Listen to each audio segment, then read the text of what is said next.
Aujourd'hui, dans Radio Sceptique, nous allons à Port-au-Prince, mais pas celle des cartes postales.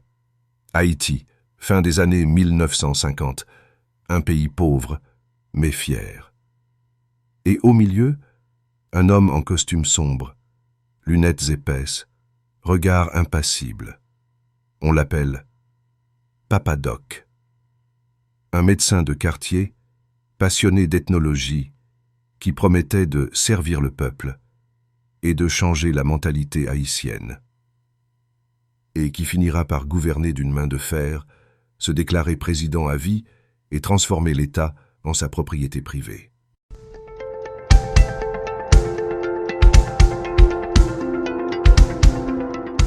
François Duvalier naît en 1907 à Port-au-Prince, dans le quartier populaire de Bel-Air.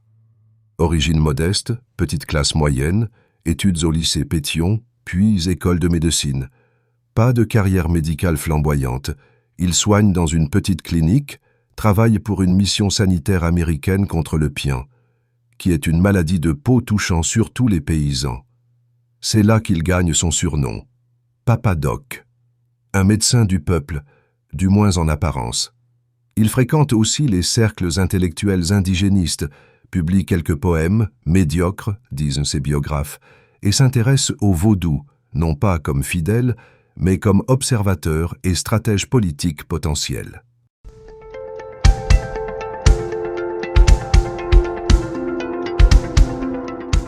En 1946, Haïti connaît ce qu'on appelle la Révolution de 46.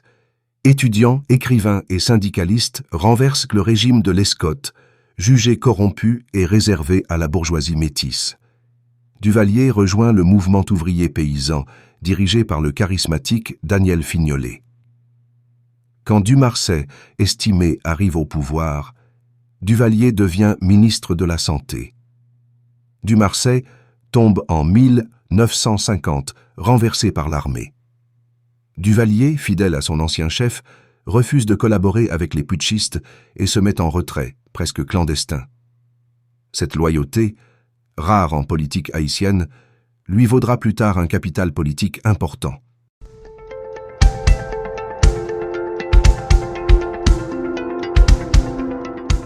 En 1957, l'armée organise une élection, truquée. Les candidats flamboyants font peur aux militaires et aux élites. Duvalier, discret, jugé, manipulable, est choisi comme cheval gagnant. Résultat, sur l'île, plus de votes pour Duvalier que d'habitants. Les Américains le préfèrent lui aussi à l'autre candidat, Louis Desjoie, un métis, contre qui Duvalier agite habilement la carte raciale. Il se pose en champion des Noirs de classe moyenne, proche du peuple.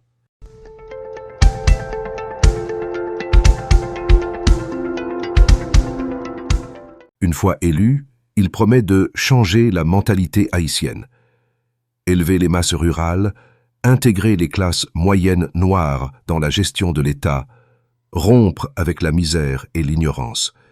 Il parle de réforme dans l'ordre moral. Sans réforme de l'esprit, dit-il, l'argent public sera gaspillé. Un discours séduisant, mais qui, très vite, cache un tout autre projet.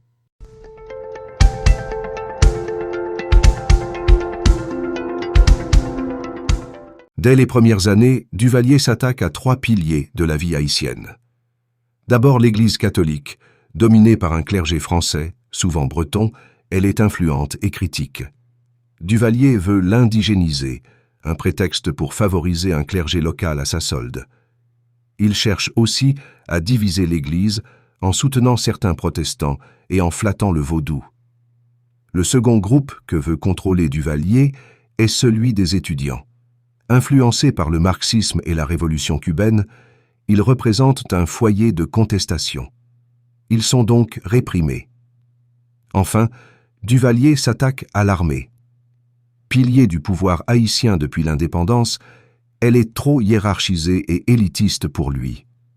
Duvalier ferme l'académie militaire, promeut des soldats issus des rangs et dépendants de lui, tout en gardant une structure parallèle pour les surveiller.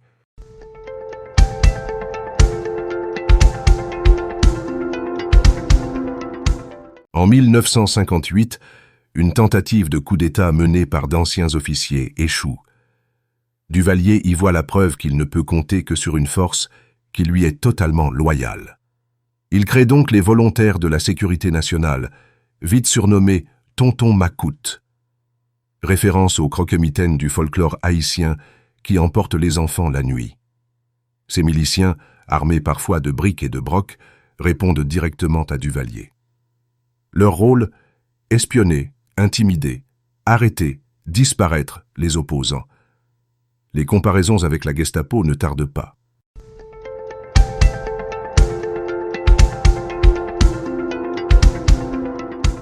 Comme tout dictateur durable, Duvalier sait qu'il ne suffit pas de faire peur, il faut aussi occuper l'imaginaire. Son visage est sur les timbres, la monnaie, les rues. Un catéchisme de la Révolution le présente comme le plus grand patriote de tous les temps, président à vie pour le bonheur d'Haïti. Les cérémonies officielles se succèdent, souvent associées au chiffre 22, son chiffre magique. La propagande va jusqu'à le décrire comme le représentant de Dieu sur terre.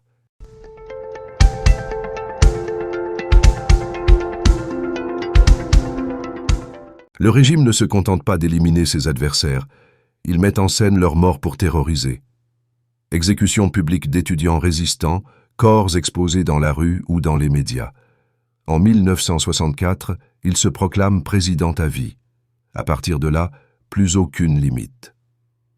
Les écoles sont parfois forcées d'envoyer leurs élèves assister aux fusillades, retransmises à la télévision.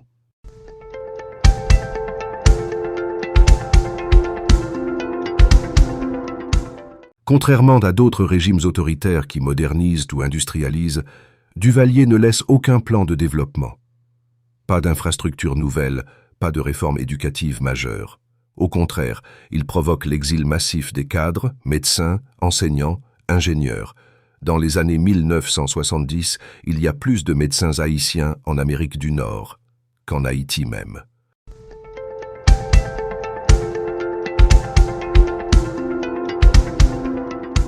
En avril 1971, Duvalier meurt. Il avait déjà préparé la suite. Une révision constitutionnelle permet à son fils de 19 ans, Jean-Claude Bébé-Doc Duvalier, de lui succéder. Le fils sera moins charismatique, mais tout aussi redevable à l'appareil corrompu et violent hérité de son père.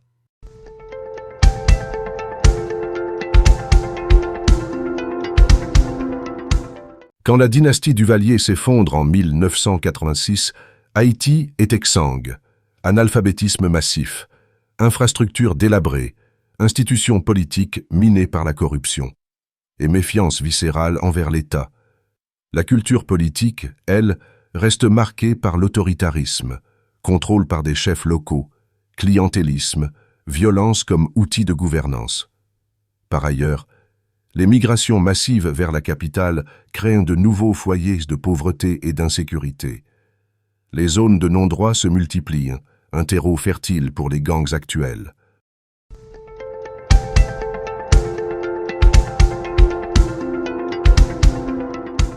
Papa Doc avait promis de changer la mentalité haïtienne. Il y est parvenu, mais pas dans le sens espéré. En 3 décennies de duvalierisme, il a transformé la peur en réflexe, la corruption en habitude, la soumission en culture politique. Il a bâti un État à son image, centré sur un homme, paralysé par la peur, vidé de ses forces vives. Et comme souvent, à Radio Sceptique, on vous laisse avec cette question. Quand un pouvoir se présente comme père de la nation, est-ce vraiment la famille qu'il cherche à protéger, ou juste l'héritage qu'il veut transmettre à ses enfants ?